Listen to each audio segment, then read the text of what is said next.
Hey everyone, welcome to another episode of Let's Get Printing. I'm your host, Zack Dewhurst, the Business Development Manager at DecoNetwork. Today's episode is all about tariffs. You as a decorator who's been buying supplies and equipment from suppliers who probably get some of this from China.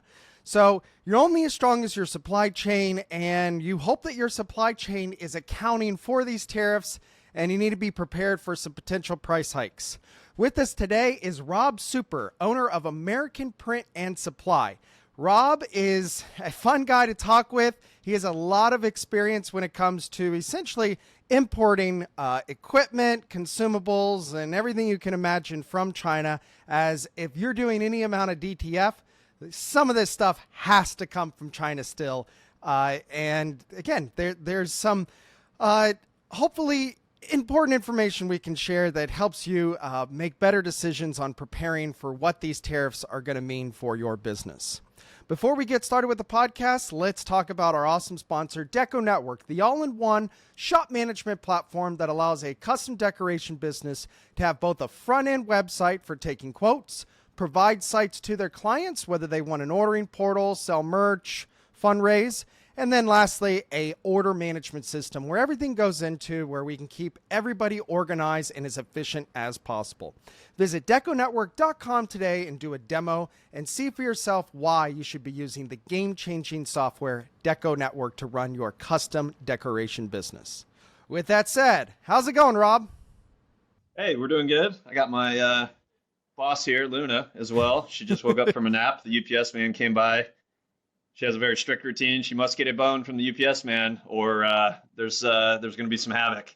Yeah, so. I rescued a dog like 6 months ago, and the UPS driver started bringing her treats, and now she looks for the UPS truck, but then you get that other driver come, and it's like, oh no, we got a problem. And now we have to keep some extra treats in the shop just in case. They come empty-handed, but, it's kind of funny that you bring up UPS because, hey, we need to talk about a big update in our industry, really not in our industry, in general, on some of these tariffs that essentially have been imposed on China, Mexico, and Canada, and how that's going to impact the custom decoration industry. I mean, whether it be blank apparel, consumables, raw materials, or equipment, when you have tariffs imposed like what we just saw, it's going to be a bit of a disruption. And I'm curious, how suppliers like American Print and Supply have accounted for it, because this is also something that shouldn't be exactly a shock. It was talked about for several months. And Rob, talk to us about tariffs, because as a print shop, I know that they're important, but I've never really focused too much on it. And when I think of DTF, most of us start thinking China. I mean, let's be honest. Out of all the processes, right. You don't buy a bunch of embroidery machines from China. You or at least you don't think that you are, I should say. But DTF is definitely something. So, Rob, give us an overview of tariffs and how this is really going to be impacting our industry, especially in the DTF world, which is what everybody's concerned about these days. Yeah. I mean, it's definitely something I've been following closely, both from a business standpoint and also just from a personal standpoint, just, from a country and, economic outlook, right? I think we all want economic prosperity. Leadership change came in here, this year. And really kind of taking a look down the road, I think any responsible business owner should be following this, whether you think it's going to directly impact you or not. There's a lot of considerations there. So this is, this conversation is both print industry, but also, politics. There's, this is the key focal point, right? Whether you're on the right or the left or in the middle or whatever, people have strong opinions on it. I'm certainly not an expert on it, but I like to do my due diligence on things, and hopefully we can instill some of that, based on our research, and what we're seeing and what my thoughts are, So really what was the catalyst for all this, of course, is, Donald Trump coming out and saying, in 2024, as he's running, hey, we're going to propose a 10% tariff and all imported goods. Like just a blanket 10%. And obviously, this has escalated recently with the some of the stuff with Canada, Mexico, and China specifically, right? 25% on our neighbors to the north and the south, and 10% on Chinese goods. So I think we can kind of break that down. But first, I'd say let's start with what is a tariff. I don't even know that a lot of people off the street even know what that means. There's a lot of probably misconceptions. So it's really, it's a tax imposed by a government, particularly the United States in this instance, as they enter the country. So it's going to be on an importation level. Come some of the key reasons why you would do this. You want to protect the domestic industries. So, hey, we want to keep some of this stuff here in the United States. We want to protect our industries, our manufacturing industries. Since the 70s, right, we've been outsourcing a lot of goods that are manufactured to, lower economic countries. This could be viewed as a way to protect that, right? Also generate government revenue from imports. So we're actually generating billions of dollars annually from these types of tariffs. Also just trade regulations and policies help foreign relations, and we'll get into that a little bit. I think, from my standpoint, what I think is happening and why this is going this direction. There's different types of tariffs, right? So specific tariffs. So let's just say shoes. On all shoes, we want to put a $5 tariff on all shoes coming in. Ad valorem tariffs. So basically just a percentage of the value of goods. And I think that's really what we're seeing here is a blanket 10%, from China, or 25% from Canada and Mexico. Tariff rate quotas. So, hey, there's a certain amount we can import of this particular product. The tariff is this percent. If we go above that, maybe it jumps up, and that's again to protect certain industries here. And then, of course, retaliatory tariffs. Hey, we don't like what you're doing. I think we saw that with the Colombia incident, where hey, we were sending some prisoners, some convicts back, and they refused to take them.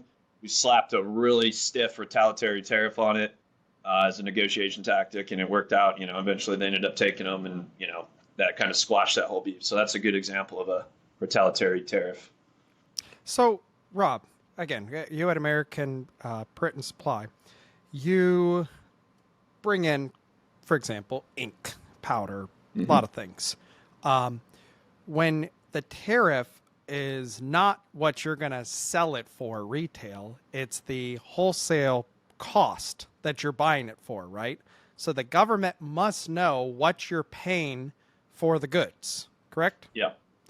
Well, yeah. So and that's one thing too I definitely want to dive into. When we get to that point is we pay duties on everything that we import, right? Unless it has a 0% duty. But almost everything that we're bringing in from a global supply chain has a duty rate on it. And, we abide by that, right? So it might be 25, even 35%, depending on what it is. Printer parts could be a specific duty. A printer itself might be a different HTS code. A lot of times when you import stuff, there's a whole millions of HTS codes that can use to classify a certain product. So, some of the ways that people get around that, right, obviously, is misclassifying products. So they're saying, hey, this is this, and it's really that, and because it's got a 0% duty on it. So there's some nefarious stuff going on there, but it definitely is an interesting perspective for me as well, because my original business, American Print on Demand, I'm very passionate about this. So for me, it's a personal thing too, keeping jobs here in the USA and making things domestically. So I set out to do an on-demand manufacturing company to domestically produce product here. So like this lovely Dino Print polo I'm wearing here was 100% USA made product, right? We're sourcing fabrics, we're digitally printing here, cutting it, and then sewing it. So it's 100% USA made product. So from that angle, like this is a good thing for my business, because now I'm going to look and say people are probably going to say, hey, maybe it makes more sense to buy things locally or from the country, the greater good of the country here. I can get a USA made product. I want to keep jobs here. So I think in that regard, it's an interesting play. But also from the other side of the business with the American Print Supply, yes, we are importing a lot of things from a global supply chain. It's just the way that this industry's worked out. There's not a lot of domestic producers, so there's not a lot of options. So there is probably a potential that the my price on these stuff is going to increase if these go through. Well, you said if they go through it, I would Yeah. think the China ones, I think, did take effect this week, right? Um, the but yeah, Canada, Mexico, we'll see about that. They're on a little bit of a hold as of Hiatus. right Yeah. now. Yeah, but Yep. I definitely see there's definitely probably been a lot of finagling, finding a gray area, misclassifying, or Rob, I'm thinking miss saying how much that good cost Yeah. and then paying it another way. Hey, I bought this container worth of stuff and this is how much I paid for it, but really I paid this price and I gave them some money under the table. So I assume that's also kind of the goal of all of this, is just to find any of those corners that are being cut, any of those loopholes there, because really, again, America's got to get their fair share, and like you pointed out, we got to protect the other industries and jobs and everything else in the States. If everything just keeps getting outsourced forever, I mean, there won't be the jobs here to support. Yeah, that's something I've observed quite often, with this industry. There's a lot of bad actors and just kind of some nefarious activity going on where they'll marketing. I know, I'd recently talked to someone. They basically they bought a printer direct from someone overseas, and it was marked as a gift. This you're talking like a $10,000 to $15,000 item marked as a gift, and of course, that's something that should generate a red flag. And lo and behold, they came back around and were like, "How is this marked as a gift?" And then they ended up having to pay penalties and stuff on top of that. So you see that all the time, right? And there's other ways. There's marking it under a certain value. I believe it's an $800 value. It's like a minimus clause. So if it's under $800, there's no duties on it. Things like that. So just mislabeling it, cheating on the price. Like, oh, okay, hey, you're importing $50,000, but we're going to actually put on the the commercial invoice, the pro forma, that it was $5,000, right? So we can get by the duties, and that's very rampant, especially when you see, again, people using subpar like freight methods and kind of going through backdoor channels. Specifically saying on the invoice it's a very low price point. Using carriers and stuff that don't really follow the regulations. The drivers are driving over their hours and things like that. Just creates a whole mess. So yeah, there's a lot of that. I think this will get cleaned up with something like this. There's going to be a lot more scrutiny on it. Strengthening the import process and customs to try to catch some of this stuff that's going on. When what's the lead time for having something put on a boat and have it shipped across the world? I mean, if you're going to buy some consumables, equipment, parts, whatever coming from like China, how far ahead do you need to start putting that order in? So yeah, in our planning cycle, I'm minimum 90 days out on stuff. So anything we're sourcing globally, I'm planning for 90 days. So from the time I cut a purchase order to the time I receive it, I'm planning 90 days, because it's usually, hey, you cut a PO, there's a few days back and forth. Yep. You're transacting the money. Then they have to produce the product. That product gets made. And then now I've got to schedule freight pickup. So freight has to happen. There can be delays, with the, drayage and things like that. So schedules can get pushed out. Oftentimes, if you're a smaller consumer, you're getting bumped around a lot. That happens to us. Hey, we're competing with Costco. Well, guess what? Costco is going to get the priority. I'm not. I feel like I'm spending a lot of money, but I'm not. They're spending that every second, in comparative to what I'm spending. So if there's a freight liner that's already booked up and we were supposed to be on it and they need to rush something on, guess what? I'm getting bumped. So that factors in, depending on where you're coming from. Let's say, hey, China, that's average, 35 days from port to port. Wow. Plus there's backlogs in there. Yep. We saw it with Long Beach a couple Beach years port. ago. Yeah, there was a big strike. I mean, there's so many variables that could happen, and like 30 plus days on the boat to go across. Do you ever use a broker, Rob, to help I with any of I this facilitation? Because I would I be do. lost. Yeah. Yeah, that's I would say like 60% of my job and some of my staff here is supply chain. Being in a supply heavy business, we can never have a situation where we don't have something. So we're really hyper focused on it and have a lot of processes. We use an ERP. This isn't related to tariffs, but this is just good business 101. Every business that wants to grow to over a $5 million revenue, you need to have an ERP, and Mhm. then you can hear that from a lot of different successful business owners or C-suite members. You have to have an ERP, enterprise resource planning. So that includes, your supply chain, your logistics, your manufacturing, your HR, all this stuff in one hub. So we use a tool to basically manage all that. So we have visibility. I can see what's coming in, when it's projected to be here, what my current inventory position is.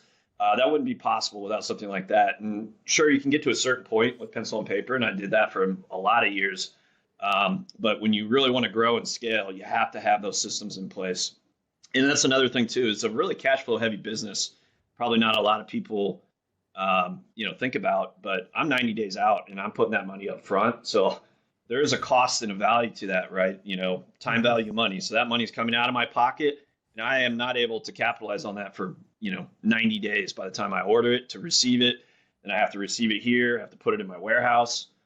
So there's a significant amount of cash flow that you have to consider on something like this, and trying to support a business that services hundreds of customers. You got to have a lot of inventory, and you got to keep that constant supply coming in. Well, again, it's growing up, you'd always be like, "Oh, they charge us this, but there's not 10 cents in it," and then you forget there's a lot more cost in running a business Yep. than the actual materials that went into it. Yep. I mean, Yep. there's a lot that goes into it. Um, Now, Rob, the stuff that you have that's been on a boat that's coming across, are your tariffs going to change? Are they going to be once they hit the port? Is anything that's already on the water, is that still game for the tariffs, or yeah, what's the status there? Uh, yeah, that's a little gray area that I'm not quite sure how that's going to play out. And I don't know when they go into effect and if they've officially, hey, they're taking place immediately. This executive order signed. So basically, anything moving forward, I'm not entirely sure. I don't know if there's a grace period or it's like, okay, hey, this was already scheduled and on the way in, so you get 90 days before this takes effect. I really don't know on that level. I would have to assume there's some sort of grace period there. Um, but to backtrack on that a little bit, I already paid duties on most of this stuff. Okay, you So I've already. already kind of priced that in, and I did a deep dive on this. So like, okay, I'm already paying, let's just make up a number, 25% duty on this a printer part. It's the HTS code. It's a 25% duty. Is a 10% blanket tariff going to be tacked upon that? And the answer is yes. So effectively, that 25% is going to go to 35%, moving forward. So there is definitely a cost implication for us here, if and when that does take place. Yeah, it'll be interesting too. Again, like I think of apparel for a second. Most of my Gildan shirts or any of those that I've ever gotten, it's rare I see China in there. I see Honduras, I see Haiti, Hmm. Guatemala, and so forth. So I wonder again how many just manufacturers and everything kind of saw a little bit of the writing on the wall as far as, yeah, China, but they may not be doing their fair share. And if this guy gets reelected, this might be an issue. Do we want to go over here more where Yeah. they're not so angry at this and so forth in the trade war? So again, I think this is something that some businesses have thought about for a long time because they, again, hey, yeah, somebody got Yeah, I elected think and they were like, specifically hey, with the this, but for was China ever paying their fair share and so forth? And yeah, so I wonder how aggressive some businesses were about this even years ago. yeah, right. Well, a couple things to consider too is, obviously Trump put in tariffs, in his 2016 presidency, but Biden also did too as well through his administration. There was also tariffs introduced, so it's not like this is some new foreign No. novel concept. In regarding specifically the T-shirt, let's just say T-shirt blanks, I think what you're seeing there, why not a lot of it's coming from China, is actually China's labor has increased over the years as more and more, they've developed more and more into a world economic power. Their cost of living's gone up and things like that. So their actual labor rate has gone up. And when you look at something like a t-shirt, it's very labor intensive. And I think that's why you've seen some of this outsourced to other countries that still have kind of a cheaper labor pool. And that's probably a lot of the reason why you've seen those blanks, shift to other countries outside of China. And Rob, as a supplier, you know, did you start trying to stock up on anything ahead of the tariffs coming into play? Did you place any extra orders to account for this? Oh, absolutely. Yeah, absolutely. So a lot of stuff that we bring in from an importation process, I really ramped up at the end of 2024. But again, you got to look at your cash flow, right? I always like to have liquid cash on hand in the event if something goes sideways. It's anything a good business should do. And that's one thing, when we get into the pricing of the DTF and stuff, I see a lot of, novice business owners. They're not pricing things correctly. They're just kind of moving sideways. If you're not putting cash away in the bank, say, call it a Swiss bank account, a rainy day fund, whatever you want to call it, you need to have that cash on hand when then something like this happens. There's say there's a global or a domestic port shutdown and you can't get your product in. You have to have ways around that, and you have to be able to survive those hardships. So if you're not putting money in the bank and saving for those rainy days, you get yourself into trouble. So, that was basically my whole December was, planning, hey, what's our inventory position, using my ERP and my other tools to forecast where do we need to be from an inventory standpoint, and saying, hey, let's get aggressive, in case tariffs do come in. Let's try to capture some of this benefit before those come into place. So yeah, absolutely. We ramped up inventory and really tried to strengthen our inventory position heading into this 2025 cycle. Yeah, I wonder how it will impact some equipment sales and so forth. Let's just look at DTF. Again, everybody loves DTF. And I'll be honest. I have had a great success printing with DTF. In the past couple of days, we've ran into some problems, so I'll tell you, when you have one bad day with the process, you're like, now I remember why it was fun to outsource it, and it is interesting. You know what, Rob, you were on one of the panels, and just we were having fun. These guys weren't very successful business, do a lot of screen print embroidery, but they have no interest in getting into DTF. And the reason why is just the unpredictability versus the predictability of, I'm paying more, but I know what my costs are.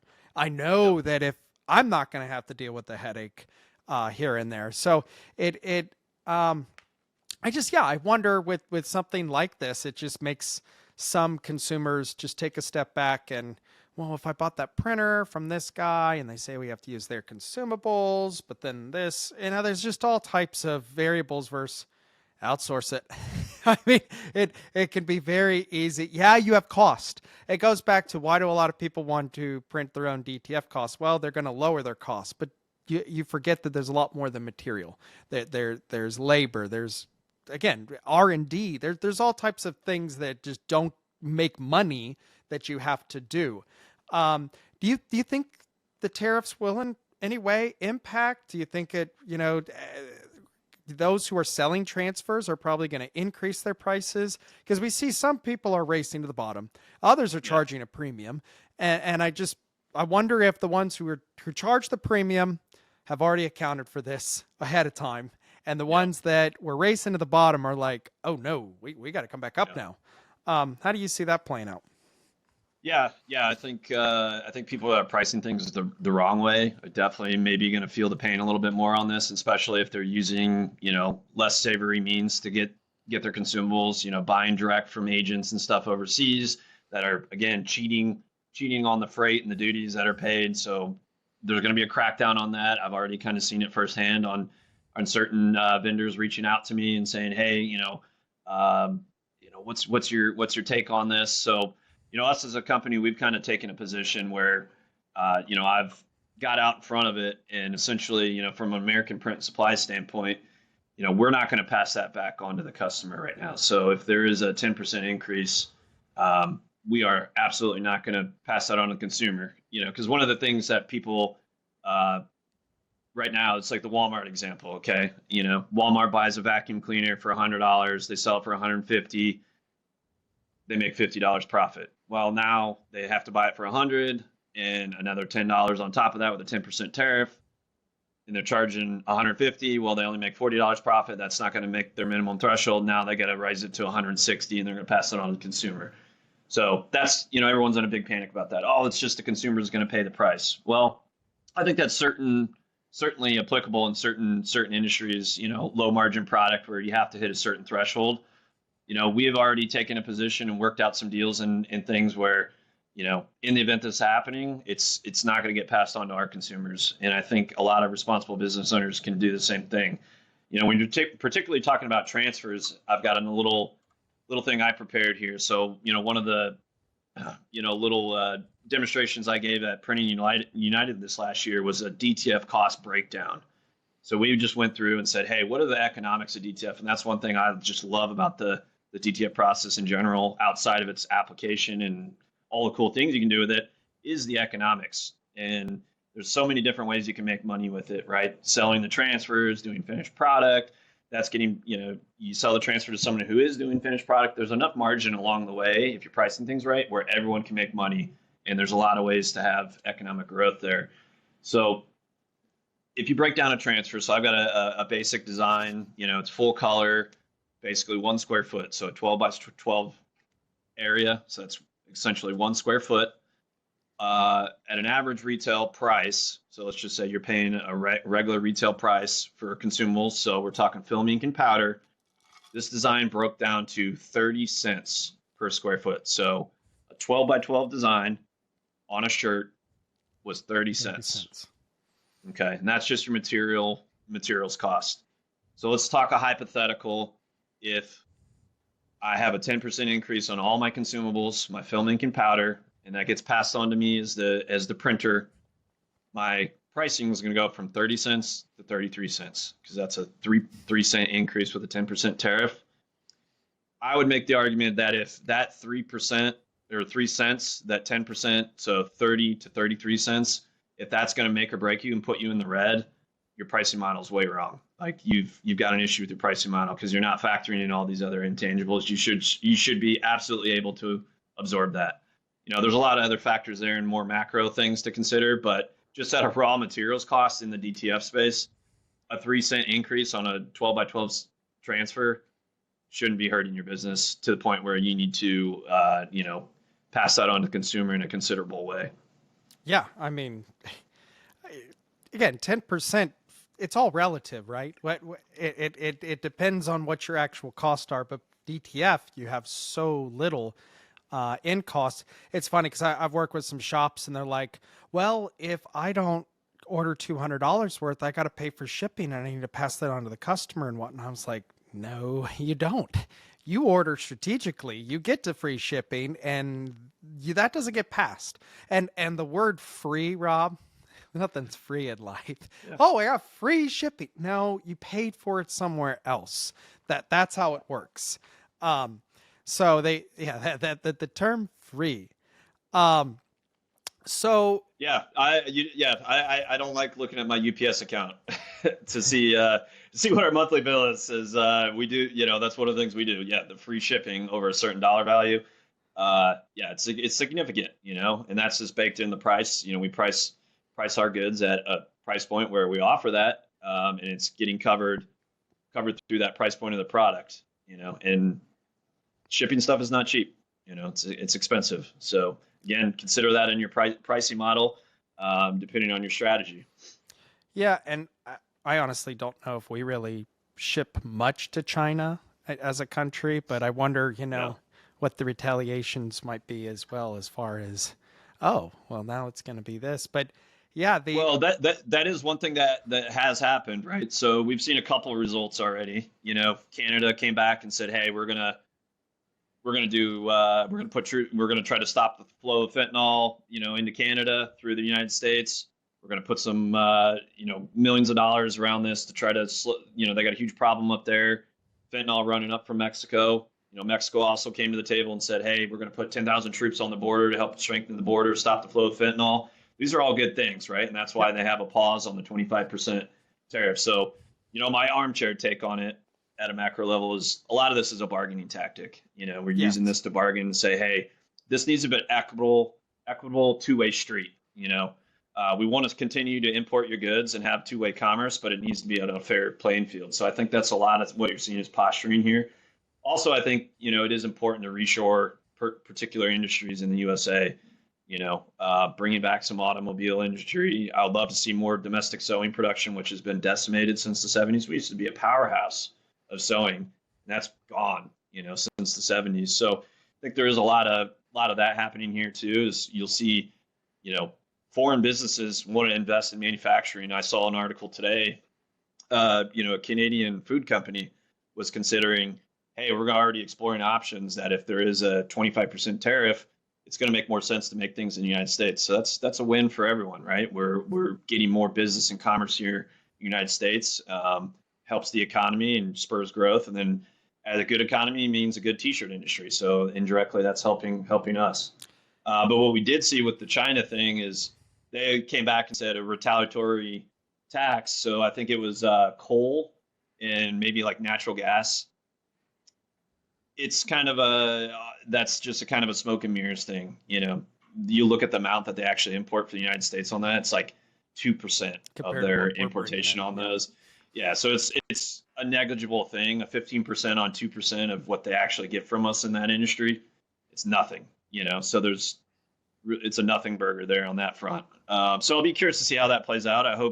Obviously, I want it to work out with both countries. And again, a fair playing field, that we come to some agreement that this makes sense for these industries, and we need to level the playing field. Well, something else. Also, just generation for tax dollars. I'm a big proponent of Yeah. limited government. Let's be, I'm kind of like a diet libertarian. Yeah. So inherently I'm opposed to tariffs because I'm a free market guy.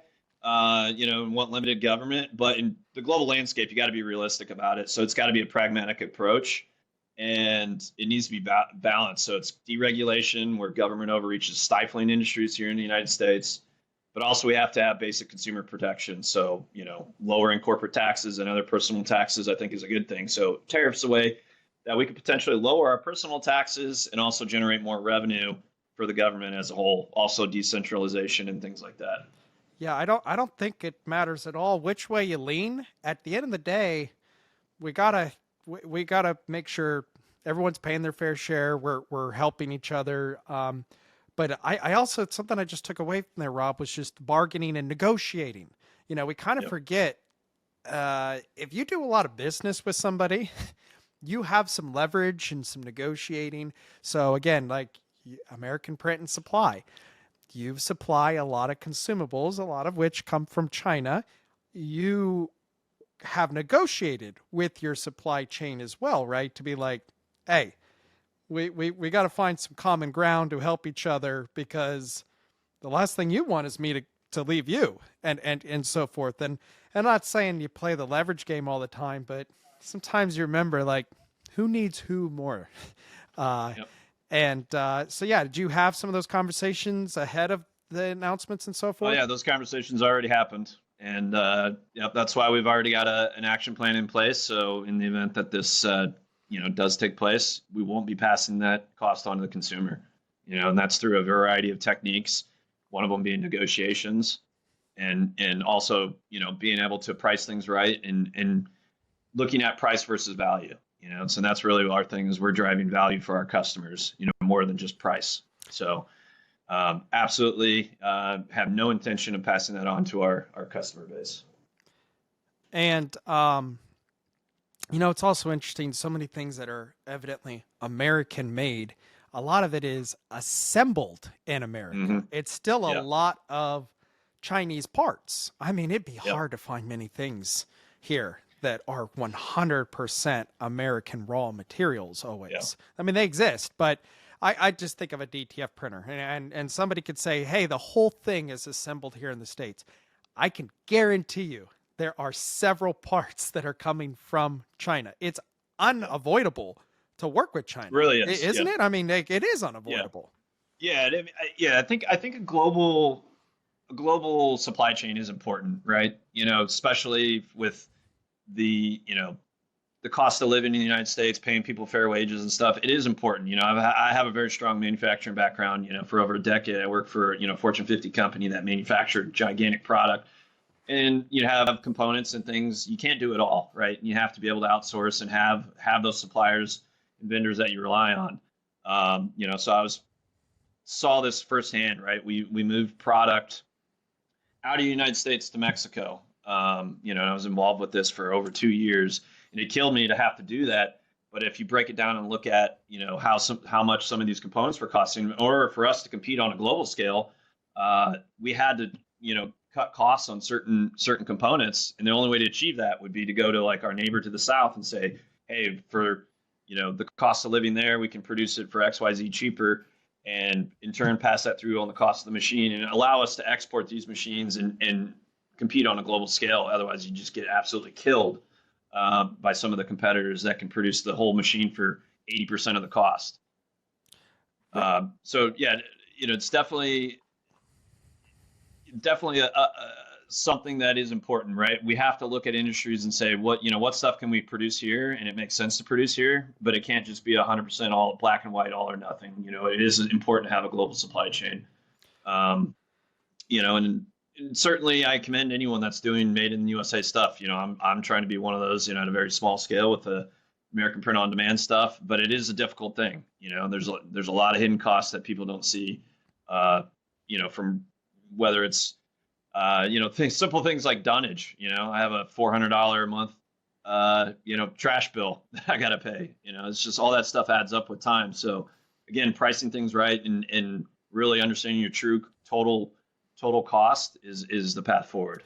Well, it's funny because we've exhibited at the trade shows and so forth, and a term I had never heard was like dredge. Anybody, next time you go to a trade show, realize that Drayage. Yeah. Drayage is so when the equipment, for example, if you're exhibiting at a business, it gets dropped at the dock and you've got to get it from point A to point B in the hall, the exhibit hall.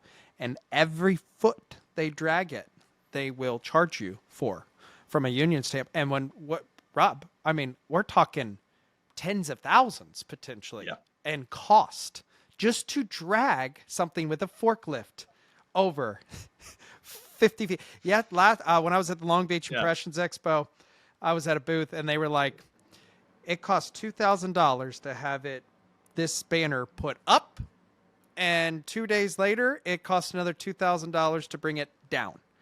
And it's like, yeah, there's some labor there, but you don't think 4,000. And again, like these are the things that you don't realize. Like, well, the equipment costs, I know what it costs to make, but why are they charging this? Well, there's a lot of cost, especially with the overhead and so forth. Rob, what's the difference between a tariff and a duty? Any idea? Yeah, no, that's definitely something we all need to educate ourselves on, and up until the last few months, I would say I wasn't super well versed in it either. But the biggest differentiation between the tariff and the duty is a duty can include a tariff.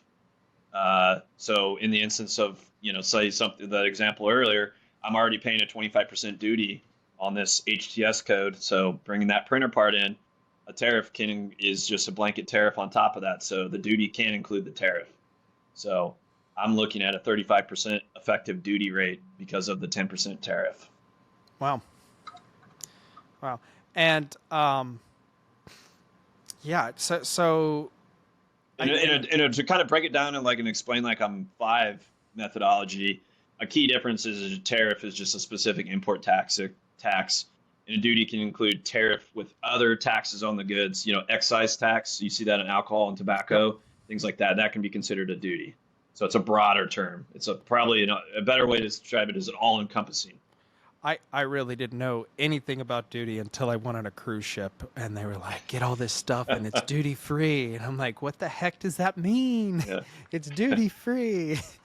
Yeah, that's what they get you with those duty frees, because that's what the allure is like. Oh, I'm not paying this the duty on this, but the price point of the actual product, you're like, wait a second. Well, let's step back a second.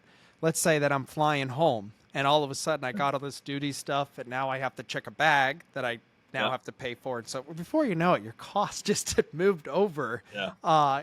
And again, yeah, it goes like, as you know, DTF printing. Hey, I'm a big advocate of printing your own transfers, but I also like to sell transfers to other shops. And again, just knowing what your costs are sometimes, to some, that's better to pay more than to try to save money, but then have more unpredictable variables get tossed in there.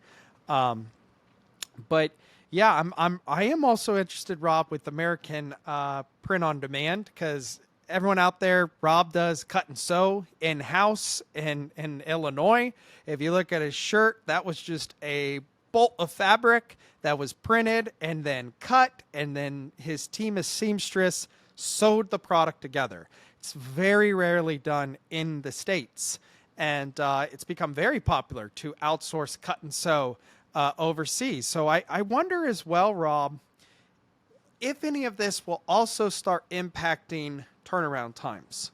I think about promo products. Now, there's a big one to talk about. Yeah. Most hard goods are decorated overseas. And it's something we didn't even talk about, Rob, right now, is the Chinese New Year. Like, you if you're going to have China bring, ship you stuff, and you're going to be importing, you got to also learn their culture a little bit. I mean, talk to us. The Chinese New Year, aren't they off for a couple weeks this time of the year? Yeah, absolutely. It's something that if you don't know about it, and you like, to your point with the culture and how to work around that, you can definitely get burned by it. And in our early days, 4 years ago, we definitely learned that hard lesson, right? I bet you did. Because it's a total shutdown, and it's generally around 3 weeks. Sometimes they'll be a little responsive, but if you're expecting something to happen, like, hey, I need to get this product out, you can pretty much guarantee no go, because the freight, everything shuts down. I mean, it's a complete total shutdown. It's their Lunar New Year.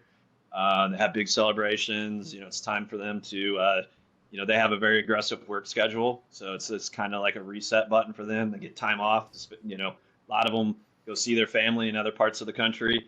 So it's a big thing, and you got to plan for it. And even leading up to it, because everyone's trying to cram stuff in that last minute, you got to plan way ahead of that. Because if you try to wait and say, well, you're trying to use the New Year's and start for another week, it's already too late.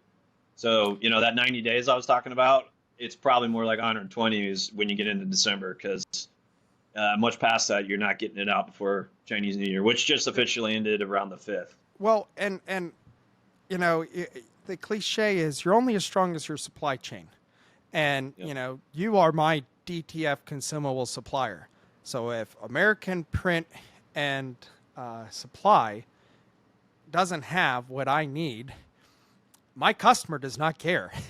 It is not their fault. It's my fault for choosing to work with you if you don't prepare. How proactive are you with communicating with your customers? Hey, just so you realize, these tariffs took effect, but we have accounted for them. You can rest assured that we've got your back and shit's not hitting the fan.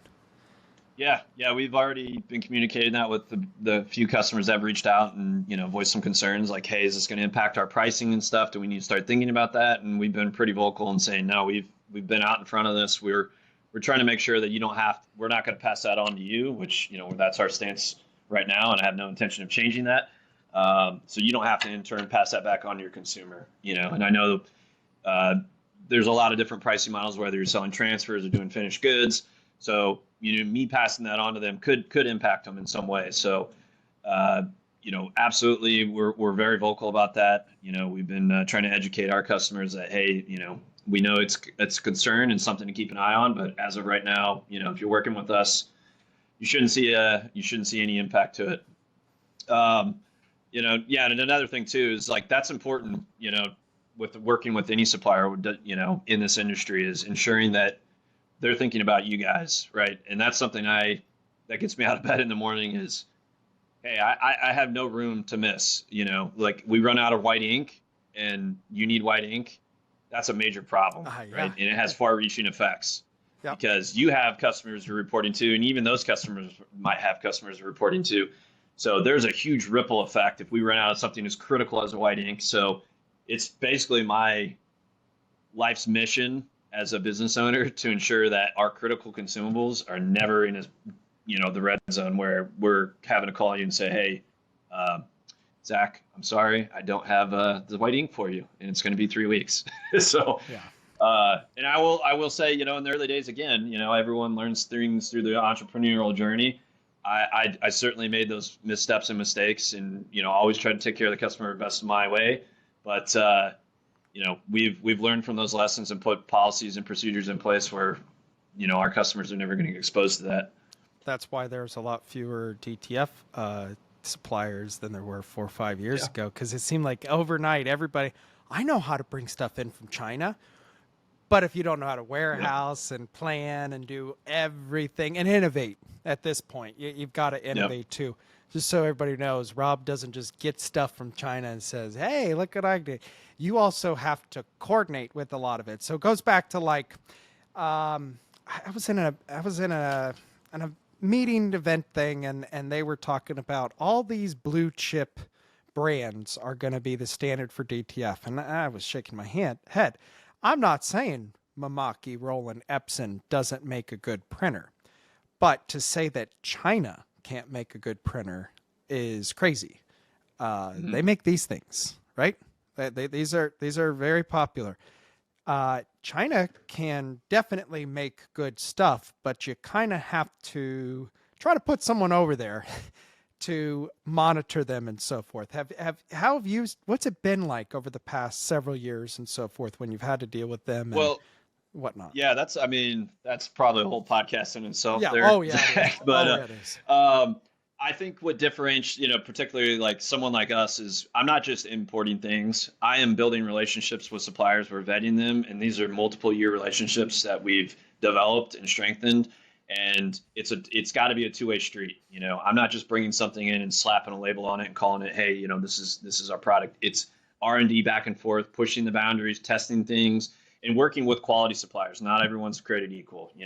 China's obviously known for cheap goods, but in the last 20 years, they've raised their manufacturing prowess to a point where they have very good manufacturing capabilities, and working with the right suppliers and vetting those out and finding them is key to success if you're going to work with China exclusively. And that's also why we have a global supply chain, right? I can't source the things I need to here domestically.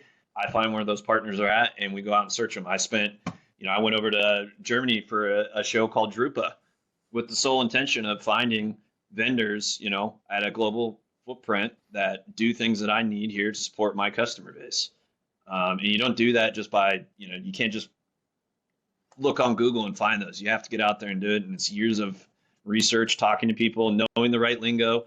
And of course, I have a competitive advantage in that front because I come from that industry. All right. I've, decade plus of manufacturing background, the things to look for, how to suss out when somebody's giving you BS. A lot of things we see is, oh, we're the largest factory. How many times I've heard somebody tell me we're the largest manufacturer of this XYZ. And then you could go, let's just say you send somebody in to go investigate their plant and they keep delaying. Like, well, what's the problem here? Well, yeah, they're not even a manufacturer. They're a middleman or an agent. They're not even actually the source of supply. So a lot of smoke and mirrors on that front. And that's where people get burned as well. That gets back to the, the stuff with people importing things on the wrong codes and the wrong pricing. All that, I think, is going to get shaken up a little bit. So choose your supplier wisely and make sure you're working with people that are doing things ethically and responsibly.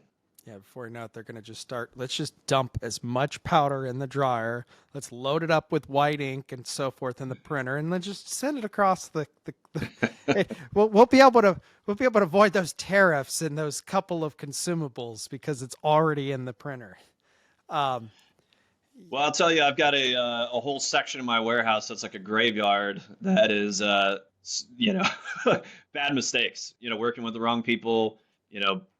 Hey, it was supposed to be this and it's this, and I'm not going to pass that on to anyone I'm doing business with. So I eat that cost, and it definitely will keep you up at night. But those are the lessons you learned how to really sharpen and hone your craft and make your business stronger. Yeah. But so if you want some free stuff, Zach, you come plunder the graveyard here in the warehouse. Yeah, but DTF especially, I tried to wait to make sure that things were worked out in general, but then yeah, no, my first DTF printer was not exactly what I expected.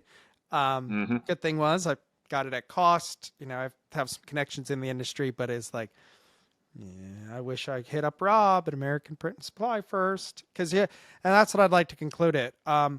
Whenever you're buying anything, I don't care what it is in our industry, look beyond the actual product. If you're buying consumables, you're buying equipment, you should be looking at the service portion. Think about M&R. M&R's never sold the cheapest screen printing equipment, and it's the quality is high, but it's also higher priced. And why? There's a lot of peace of mind there as far as it's an older company and reputable, and but they're going to support. And I know you guys at American Print and Supply really focus a lot on support, because there's so many people that are afraid to get into DTF, and that they'll run into an issue like I have the last couple of days, and being able to lean on American Print and Supply, it just gives you so much more peace of mind, because stuff's going to hit the fan at some point. It just doesn't. Every shop, every decoration process. But do you have the support behind you to pick you up? You know, something even like print insurance. Hey, I'm down. Can you print transfers for me without charging me an arm and a leg? So yeah, I really like what you guys do, Rob, because it's not just about the product, it's the service, it's the whole experience as a consumer. Even something again like this, the bag they put the product in, the marketing, it all has to be together, and it's not just the product itself. Yeah, that's a very short-sighted way to look at things. You know, if you're just truly serious about your business, is to focus on price and just the Yeah. product. That's only one part of the equation. You know, there's got to be value there. You know, my thing is, you know, and I go around and give talks all over the place, you know, trade shows and, you know, summits. Obviously I want to sell you equipment, so there's an angle for me there, but I also want to see your business succeed. And that's something I, you know, take to the bank. Is we're all small business, and I'm very passionate about this. We are the backbone of the United States. You know, small business is what really drives the country. And we need to band together and continue to support each other. And that's something myself and anyone that works with me and is part of the team sees, because, and we instill that on our customers. We're here to support you. You know, we're not always going to get things right. There's going to be mistakes. You're going to have issues. You got to have a team that you can pick up the phone and call and rely on, and you actually want to talk to. You know, so when I see a business struggling, I'll do everything in my power to try to right the ship, even at my own detriment sometimes. So that's something super critical. You know, and whether it's me or anyone else in the industry, you got to look what the team is made of and their moral fiber, and also more importantly, are they going to stand behind the product when the going gets tough? Yeah. No, yep. Just like I order from Sanmar every day. Are they always the cheapest? No, but I'll tell you what, they've bailed me Yep. out so many times that we've made mistakes, or maybe they made a mistake and they really made it right quickly. So, yeah, it customers will remember, in my experience, they'll remember you righting a wrong more than anything else, and it goes a long Absolutely. way. But Rob, I greatly appreciate you hopping on at the last minute. This is definitely a hot topic. Hopefully our viewers found this conversation helpful.